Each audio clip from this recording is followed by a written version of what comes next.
Millions of students with eyesight problems in rural China get help with corrective glasses thanks to two American teachers who are on the mission to improve the kids' learning abilities. The interview with the pair right after this.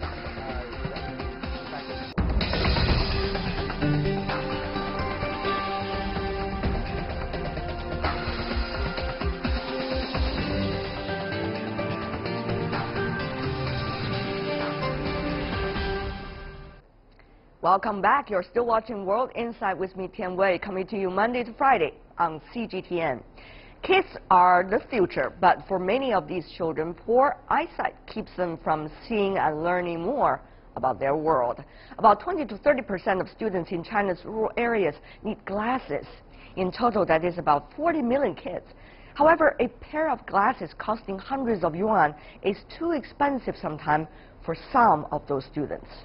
Two young American men, Andrew Shirman and Sam Waldo, came to China a few years ago. They taught in a sister program for Teach for America in China. During their experience as teachers in Yunnan's mountainous countryside, they noticed the eyesight problems of their students, which affect the kids' learning ability. This gave them the idea of establishing a non-profit organization, Education Eyesight, to help students get glasses. Earlier, Andrew and Sam shared their stories and the difficulty of their mission with me.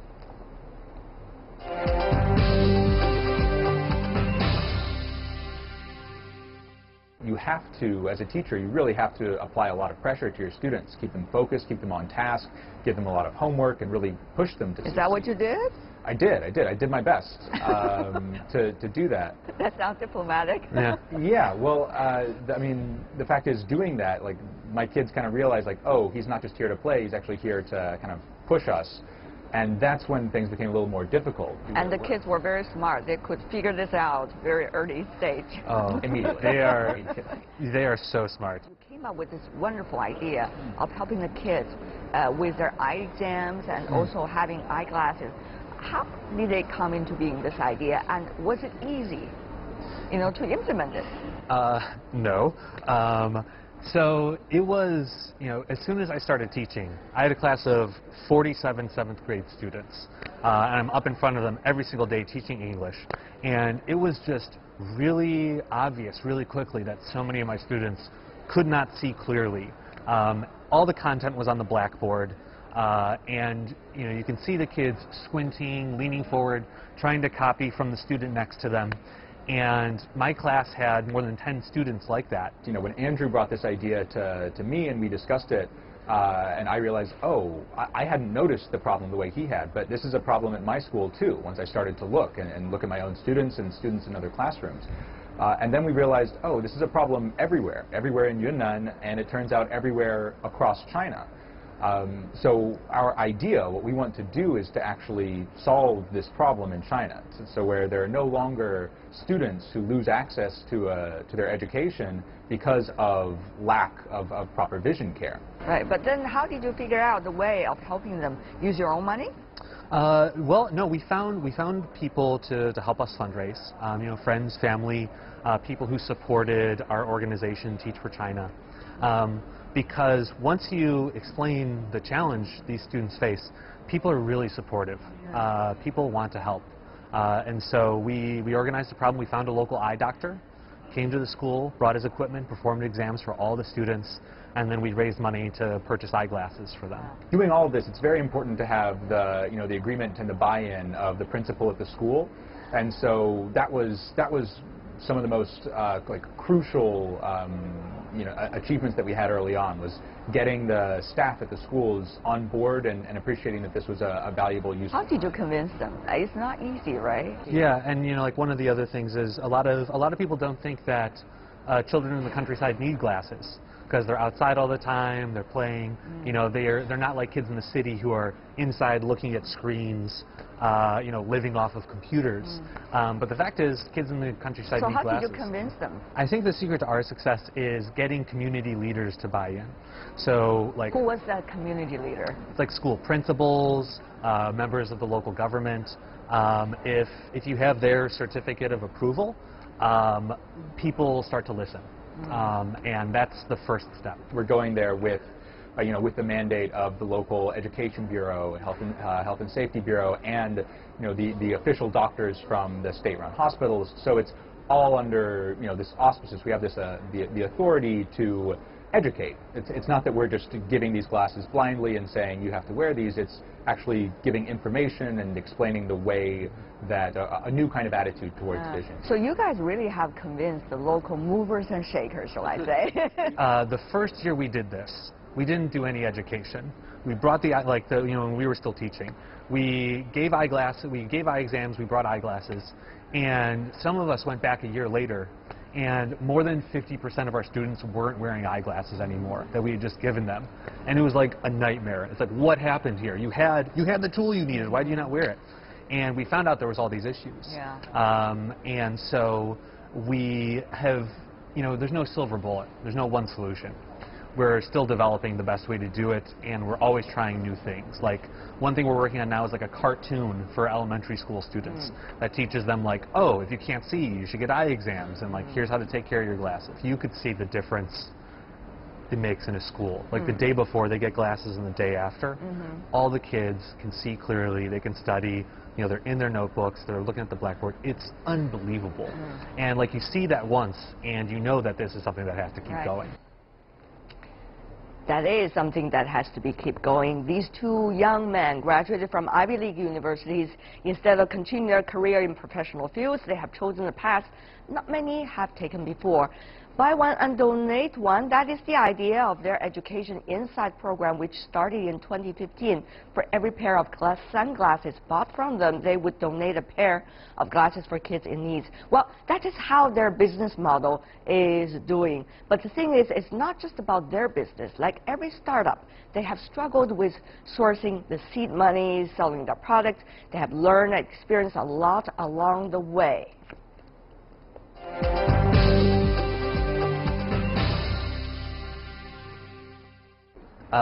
Sam and I had a couple years of experience doing nonprofit work.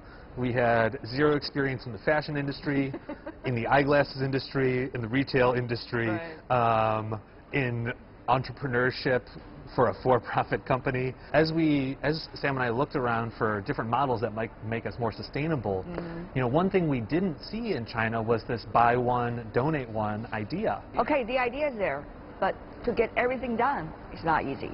Huge learning curve. I mean, it's funny, like in the early days, we would present this idea and we'd talk to people maybe in the industry, in fashion or in e-commerce or in glasses, and I think they all had the same reaction, which was like, no, you can't do this. Like, you don't know what you're talking about. Are you going to be really, throughout the earlier part of your life, committed to this project? Because it takes a lot of effort. The part of the reason we've been able to do so much is because we had never had any idea how difficult it was going to be when we started.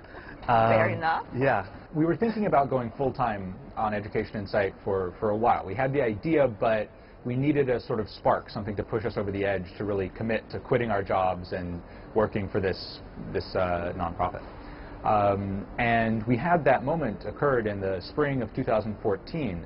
There was a company that we got connected with down in Chengdu, or over in Sichuan, that was interested. They were looking for a major CSR project, and they had, available a charity project that they could support for their own company's, PR and all that.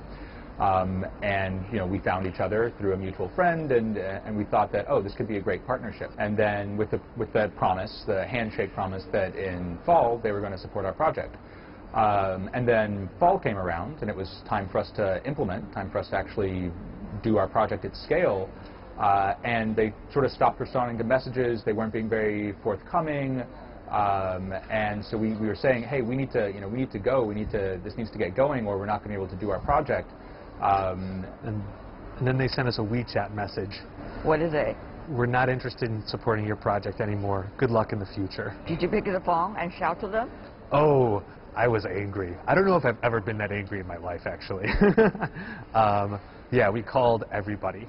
But, I mean, like, they didn't have to. We couldn't force them to. At the time, our local partners had already spent the money. They had already run the project. We needed this company's money to pay them back. So we were in a situation where we found ourselves tens of thousands of dollars in debt 6 months into starting this project full time.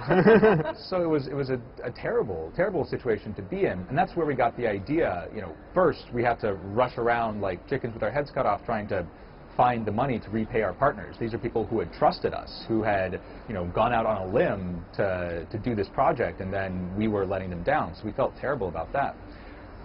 And then afterwards, we started thinking, how can we make this sustainable? How can we make this something that we have more control over, so this type of thing doesn't happen again? Has that stage really teach you anything? Yeah. What is it? What are they? Have better contracts. And eyesight. Yeah.